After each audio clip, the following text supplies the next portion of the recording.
समाअत थी और examination in chief के लिए केस फिक्स था।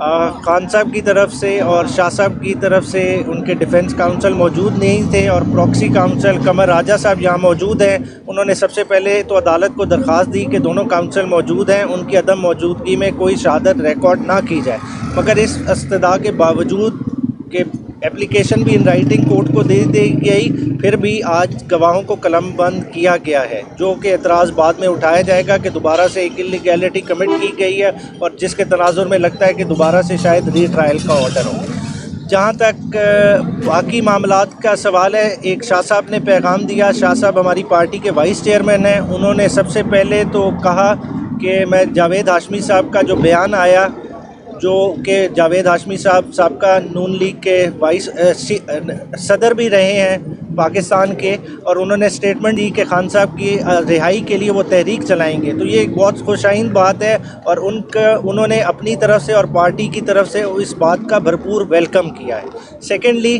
खान साहब ने ऐलान किया है कि जितने भी हमारे टिकट के मराइल हैं वो तय हो चुके हैं। अब तमाम कैंडिडेट्स इतवार को हर सूरत बाहर निकल आएंगे। अगर कोई कैंडिडेट तहरीक इंसाफ का अपने हलके में इतवार को नहीं निकलता, कैंपेन में पार्टिसिपेट नहीं करता, उसका टिकट बदल दिया जाएगा।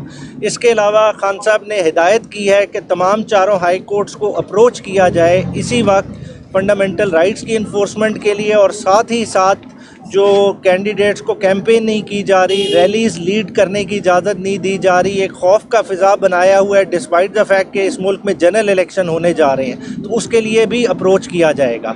साथ ही साथ खान साहब ने अपने पार्टी क़यादत को हिदायत दी है कि दोबारा से जिस तरह से नारा दिया गया है कि ग़ुलामी नामंजूर, ये आपकी कैंपेन का नारा है, इसको रीइंफोर्स किया जाए और जो मुल्क में रूल ऑफ लॉ का फुकदान है उसको भरपूर हाईलाइट किया जाए। क्योंकि देखें, बग़ैर रूल ऑफ लॉ के खान साहब समझते हैं कि इस मुल्क में इसी तरह से डिवीज़न रहेगी कि जो ताकतवर तबके हैं उनके लिए इस मुल्क में कभी कानून नहीं रहेगा, इसी तरह से NRO दिए जाएंगे, लोगों को जुर्म करते रहेंगे और वो छुटते रहेंगे, और जो गरीब तबका है वो इसी तरह से पिसता रहेगा। अगर पाकिस्तान को हकीकी मानों में आज़ाद करना है तो इस मुल्क में सबसे पहले रूल ऑफ लॉ कायम करना पड़ेगा, और तहरीक इंसाफ ही वाहिद जमात है जो कि रूल ऑफ लॉ कायम कर सकती है। वो क्यों कायम कर सकती है?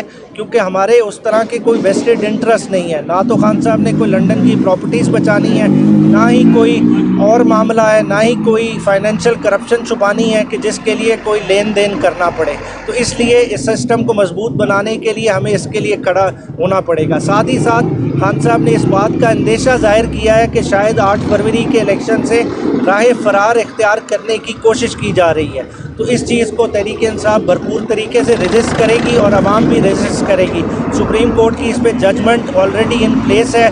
पहले भी 2 प्रोविंशियल गवर्नमेंट गैर आइनी तरीके से चल रही हैं, उनकी आइनी मुद्दत ख़त्म हो चुकी थी, इंटरिम गवर्नमेंट्स प्रोलॉन्ग कर गई। अब 8 फरवरी का इलेक्शन हर सूरत 8 फरवरी को ही होना चाहिए और कवायद व ज़वाबित के मुताबिक होना चाहिए, और तहरीक इंसाफ इसमें भरपूर पार्टिसिपेट करेगी। शुक्रिया। Thank you.